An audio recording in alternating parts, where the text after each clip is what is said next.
지금 오늘 그 박현희 그 입장 그 포도 농원을 그 경영하고 계시는 박현희 그 회장님 댁에 이렇게 잠깐 방문을 했습니다. 그 제가 여러 그 포도 농원을 좀 방문을 해봤는데 여기는 또 색다른 규모의 그 포도 농원 형태를 좀 보게 됐습니다.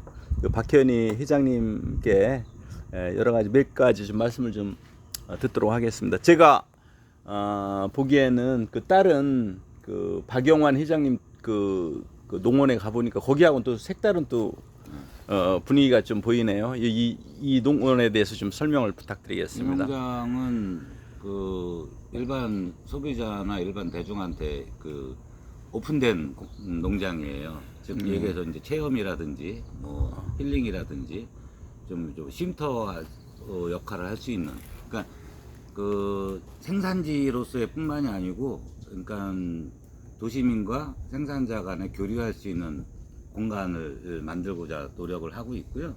그렇게 해서 지금 옆에 포도들이 다 조성이 되고 있지만, 외부에서 이제 손님이 오시더라도 편안하게 주차할 수 있는 공간하고 휴식할 수 있는 공간들을 나름 만들고자 지금도 현재 만들고 있는 과정입니다. 그 이게 지금 한 몇 평 정도나 이렇게 한 되시? 4천여 평 정도 되고요. 그러세요. 한 4,000평에서 5,000평까지 더 늘릴 계획을 갖고 있어요. 그러니까 그래요. 지금 농장이 이쪽 저쪽 제가 이제 떨어져 있다 보니까 관리하기 힘들고 뭐 이래서 지금 부처 옆에 있는 땅들은 이제 가능하면 매입을 해서 좀 더 이제 다양한 작물도 좀 재배해서 여기 오시는 분들이 좀 다양한 체험도 하고 경험도 할 수 있도록. 그럼 여기 요 부분만 그 3,000평에? 예. 그리고 딴 데 여러 군데도 또 있다면서요. 군데 있어요. 그러면 그 토탈은 그럼 토탈하면 한 6,500.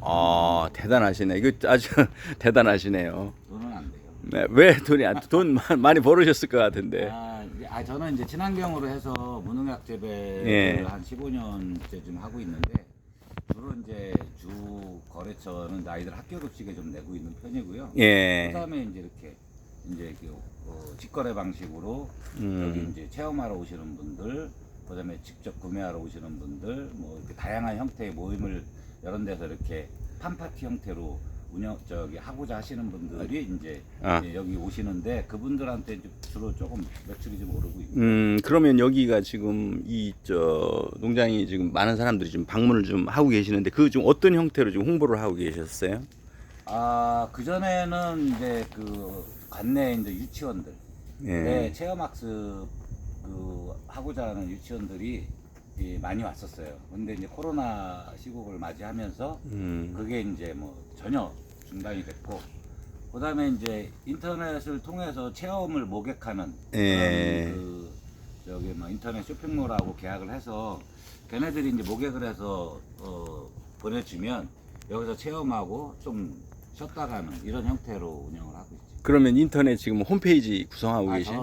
독자적인 홈페이지는 저희가 예전에 좀 지원을 받아서 운영을 하다가 도저히 관리가 안 돼요. 그러면 지금 어떤 식으로 홍보가 좀 돼서?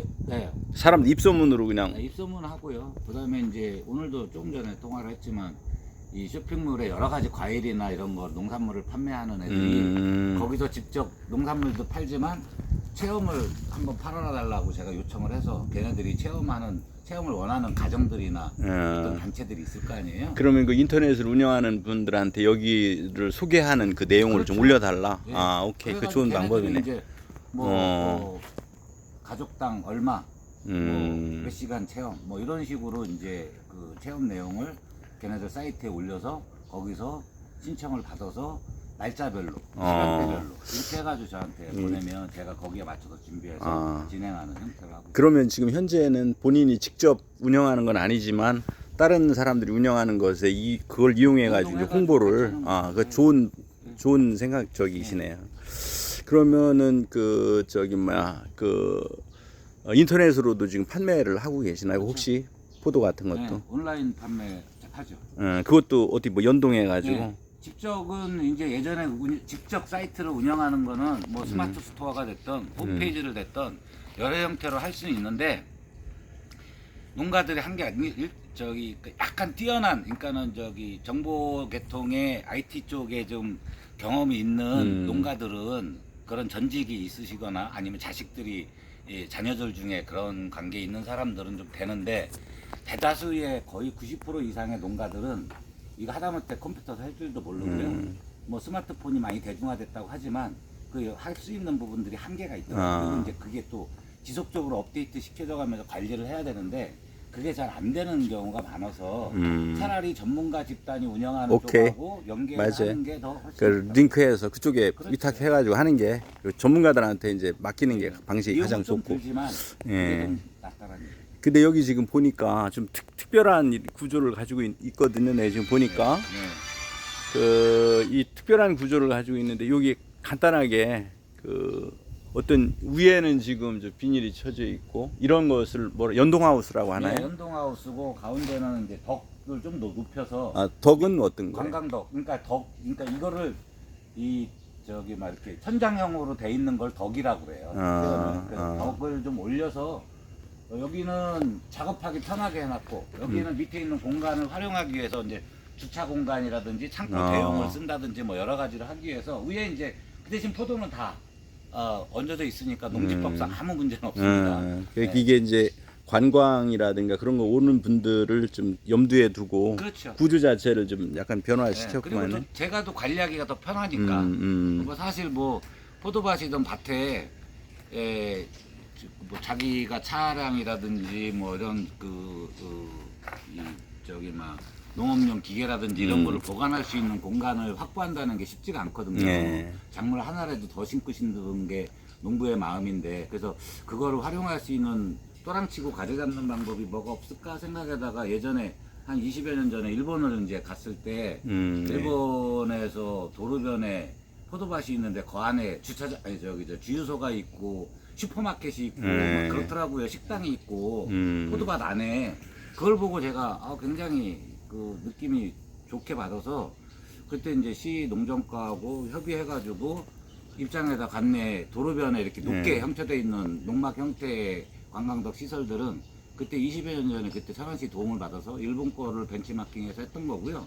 저도 이제 그거에 착안을 해가지고 이 하우스의 가운데 부분들은 그런 공간 활용을 좀 해놓은 쪽에 시설을 좀 해야 되겠다 해가지고 이렇게 만드는 겁니다. 제가 이제 얼핏 딱 보니까 여기 앞에 환경도 굉장히 이게 연꽃, 연꽃 환경 그리고 여기 이제 저 포도 농업 그리고 이제 그 지금 이게 3,000평 규모 여기도 확장하신다고 그러고 그래서 여기가 체험장으로서 잘 이렇게 앞으로 잘 꾸며놓으면 이제 요새는 치유 농업이라 그래가지고 그렇죠. 치유 농업. 그게 지금 이제 뜨고 있는데 제가 이제 그거를 하기 위한 이제 단계를 밟아가고 있거든요. 그럼 여기에 추가적으로 뭐가 더 들어가야 되나요?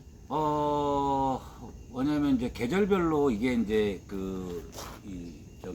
저는 이제 주 작목이 포도다 보니까 포도만 하다 보니까 뭐 소득적인 측면이나 이런 부분은 큰 문제는 없는데 오시는 분들한테 계절별로 뭐가 보여줄 수 있고 인가 상시 운영이 되게끔 할 수 있는 작목들을 개발해야 되겠다. 좋은 프로그램을 생각을 가지고 해서 제가 이제 확장을 하게 되면 거기에는 이제 가온이라든지 또 품목도 포도뿐만이 아니고 딸기가 됐든 그러니까 겨울철에 생산할 수 있는 거 이런 품목들도 좀 염두에 두고 지금 준비하고 있고요. 또 중요한 거는 제가 이제 친환경 농업을 하다 보니까 이제 그 자원의 재순환이라는 부분에 대한 관심이 많아요. 되도록이면 중요하죠. 아까 오시면서 얘기했지만 지금 저희가 자연재해를 많이 입다 보니까 그 원인 자체가 자연재해 부분이 원인은 인간에게 있다라고 말씀을 하셨잖아요. 이제 공감을 하고 그래서 되도록이면 개발을 적게 하면서 식물들도 잘 건강하게 키울 수 있는 방법을 모색하자 해가지고 행경이 이 연못이거든요. 이게 뭐냐면 이 연못에 존재함으로 인해 가지고 파리모기가 적게 있고요. 왜냐면 유충들이 여기다가 부화를 하게 되면 물고기들이 다 잡아먹고 두 번째는 이 물을 다시 이 빗물이 쏟아지는 거 모아놨다가 식물들한테 다 관수를 해줘 돌려버리거든요. 하우스 내는 비를 안 맞잖아요. 비 안 맞는 거를 보통 지하수 관정을 파가지고 물을 주거든요. 그것도 사실 저기잖아요. 그래서 되도록이면 빗물을 모아놨다가 여기 있는 물고기들을 키우고 이 물고기들이 배설한 그 물을 다시 식물들한테 이게 포도한테 돌려주는 형태로 그래서 그렇게 순환농법이라 그러죠. 그래서 이제 그런 쪽에 모토를 두고 지금 진행을 하고 있는데 괜찮아요. 우리는 좀 편안함을 우리한테는 인간들한테는 이 자연을 보면서 편안함을 느끼고 여기에 있는 산물을 가지고 서로 상호 이용할 수 있는 관계를 만들어주는 그런 형태로 저희가 지금 하고 있기 때문에 제가 봤을 때는 굉장히 아주 탁월한 생각을 좀 가지고 계시고요. 그리고 앞으로 이제 농업이 어떤 게 생산만 하는 것이 아니라 그렇죠. 이런 게 치유 농업이라든지 이런 것들을 잘 활용하면 굉장히 커다란 앞으로 굉장히 좋은 모델이 될 것 같아요. 그리고 이 모델을 잘 좀 개발을 하셔서 입장에 지금 농업 하시는 분들 여러 가지 또 어려운 점이 많잖아요. 이런 걸 모델을 좀 제시해 주시고 우리나라에도 좋은 모델이 좀 될 것 같네요. 제가 딱 그런 생각이 좀 딱 드네요. 너무 도매 시장이나 유통에 너무 얽매여가지고 농민들이 각각 의뢰 관계에서 이제 사회적 약자가 되어 있는 게 현실이고 판로 부분이 불안정하니까 네. 힘든 부분이거든요. 근데 그런 부분들은 농민 스스로가 극복을 해야 되거든요. 근데 극복해야 되는데 정부라든지 지방자치라든지 아니면 다른 분들의 도움이 사실 필요하거든요. 그 제가 이거 시설하고 유지하는데 사실 돈이 어마어마하게 많이 들어갔어요. 물론 이제 일부 조금씩 지자체로부터 지원을 받긴 했지만 그런데 농가들이 이제 발상의 전환을 통해서 하고 싶어도 지원이 없으면 못하는 부분이 현실이거든요. 그래서 그런 부분들은 좀 많이 적극적으로 사업적인 이런 정책적으로 좀 많이 좀 만들으셔가지고 농가들이 이렇게 이런 환경을 만들 수 있게끔 알겠습니다. 예, 정책적으로 만들어 주시면 상당 부분 농가들 소득도 그렇고 그러면- 자연환경 보존도 그렇고 여러 가지로 서로 윈윈할 수 있는 부분들이 될 거라고 지금 이제 말씀하신 그런 부분을 그 공무원 분들이 사업으로서 사업 계획으로 이렇게 좀 실행을 해서 이런 것들을 좀 할 수 있도록 저도 한번 좀 생각을 해볼 우리 테니까요. 생산자들도 가끔 오시면 예. 나는 하고 싶은데 엄두가 안 나. 그렇지. 이거 기만 해도 매덕 들어가거든요. 시설을 갖추고 뭐 했는데도. 사실은 이게 앞으로 이제 관광 이 부분이 굉장히 중요해요. 예. 이- 그래서 아니, 사실 별거 아니지만 이번에 이거 데크 만들고 이 바닥 이거 저기 보드블록 깔고 뭐 이거 골재로 이거 밑에 하는데도 한 3,400만 원 정도 들어갔는데 기술센터로부터 1,400만 원 지원을 받긴 했어요. 그러니까 절반 정도 지원을 받아서 이걸 했는데 조금만 손대도 요새는 인건비라든가 너무 올라서 맞아요. 다 돈이에요. 그래서 이걸 사실 일반 옆에 있는 생산자들 포도밭 하시는 분들이나 다른 분들은 이거 하시면 저 미쳤구나라고 하세요. 왜? 아니 미친 사람들이 워낙에 세상을 변화시키는 거지. 미친 생각을 가지고 있어야 그 세상을 미쳤다는 게 거의 열정을 가지고 있다라는 거고 그런 생각을 가지고 있는 사람들이 세상을 변화시키는 거잖아요. 저는 그 미친 사람들이 세상을 변화시키는 게 미친 게 나쁜 게 아니거든. 저는 그렇게 생각하고요. 오늘 진짜 좋은 말씀 많이 주셔서 너무 감사하고 이 박현희 대표님이 운영하는 그리고 구상하는 이것이 앞으로 잘 돼서 입장뿐만 아니라 지역사회 우리나라의 커다란 그 디딤돌이 되길 좀 빌겠습니다. 예, 충남도의회 유성재였습니다. 감사합니다. 네, 감사합니다. 예. 수고하셨습니다. 네. 본의 아니게 인터뷰를 했네요.